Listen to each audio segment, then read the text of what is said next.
शुक्रिया उन लोगों का जो मुझसे नफरत करते हैं,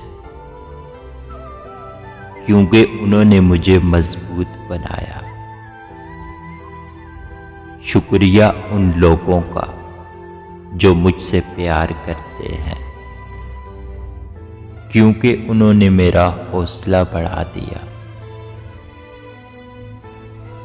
शुक्रिया उन लोगों का जो मेरे लिए परेशान हुए और मुझे बताया कि दरअसल वो मेरा बहुत ख्याल रखते हैं।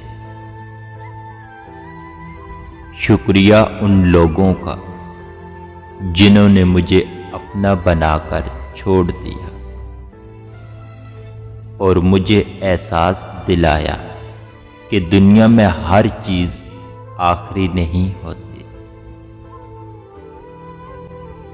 शुक्रिया उन लोगों का जो मेरी जिंदगी में शामिल हुए और बना दिया ऐसा जैसे मैंने सोचा भी न था। शुक्रिया मेरे अल्लाह का जिसने सब हालात का सामना करने की हिम्मत दी। Happy new year all friends.